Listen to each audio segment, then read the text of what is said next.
oral ulcers, mouth lumps, tumor in the mouth, or any bleeding site in the mouth. What can be done about it? So we see a lot of patients that come to us जिनके मुंह में अल्सरेशंस repeatedly होते रहते हैं, उसके वजह से खाने पीने में तकलीफ होती है और कंटिन्यूस आपकी जीभ पे एक तरह का अनकंफर्टेबल सेंसेशन होता है. इसमें अल्सर्स हो सकते हैं जिसमें थोड़ी सी स्किन ऊपर की निकल जाती है, या छोटा सा बम्प हो सकता है जिसको लंप भी बोलते हैं. ये एक टाइप का पिंपल जैसा एक बम्प होता है.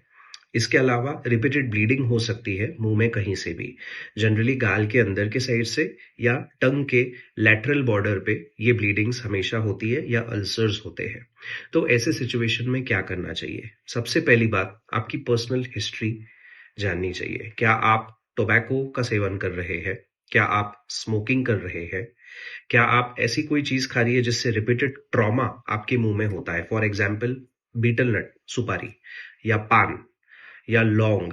ये जो हार्ड चीजें होती है ये रिपीटेडली ट्रॉमा मुंह के अंदर कॉज करती है और इसकी वजह से ब्लीडिंग, अल्सर्स या ये बम्प्स मुंह में बनते हैं.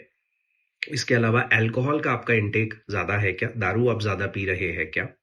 और सबसे इंपॉर्टेंट चीज, आपको कॉन्स्टिपेशन है क्या? अगर पेट में ज्यादा प्रमाण में कॉन्स्टिपेशन हो तो ये ओरल कैंसर्स या ओरल अल्सर्स या बम्प्स आना बहुत ज्यादा कॉमन होता है. सो इनमें से अगर कोई भी चीज आपको है तो सबसे पहली बात वो बंद करना है. और अल्कोहल का सेवन, तंबाकू का सेवन, बीटल नट, जो भी आप खा रहे हैं, जो हार्ड सब्सटेंसेस है वो आपको बंद करना है.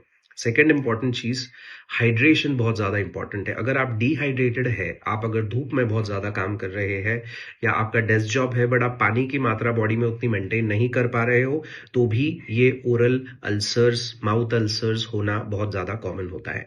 तो पानी की मात्रा प्लीज बढ़ाइए. हर तरह के फ्रूट जूसेस और पानी का सेवन आप आपके डाइट में बढ़ा सकते हैं. तीसरी इंपॉर्टेंट चीज जो आपको देना है वो है पेट से रिलेटेड. सो अगर कॉन्स्टिपेशन आपको है तो you have to make sure you are not constipated. तो उसके लिए again hydration is very important.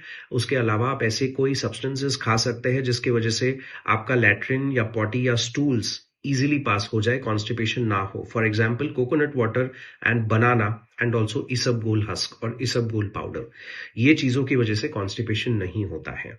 सो ये प्रिवेंटिव मेजर्स हो गए. अगर इन चीजों की वजह से आपको माउथ में अल्सर्स या बम्स हो रहे हैं तो इसको हम ऐसे तरह से पूरी तरह से प्रिवेंशन या प्रिवेंटिव केयर हम ले सकते हैं. अब ये सब करने के बावजूद भी अगर आपके माउथ अल्सर्स या माउथ बम्प्स जा नहीं रहे हैं तो क्या करना है? तो इसमें बहुत इंपॉर्टेंट चीज होता है, आपको ऑफ कोर्स कोई तो ऑन्कोलॉजिस्ट को मिलना है जो आपके आसपास हो, वो चेक करेंगे.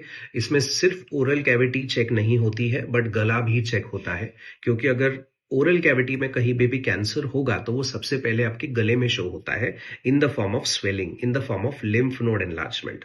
तो ये आपके डॉक्टर साहब चेक करेंगे और अगर ऐसा होगा तो अपने को जहां पे आपको माउथ में अल्सर है या बम्प है वहां से एक छोटा टुकड़ा निकालना पड़ता है जिसको बायोप्सी कहते हैं.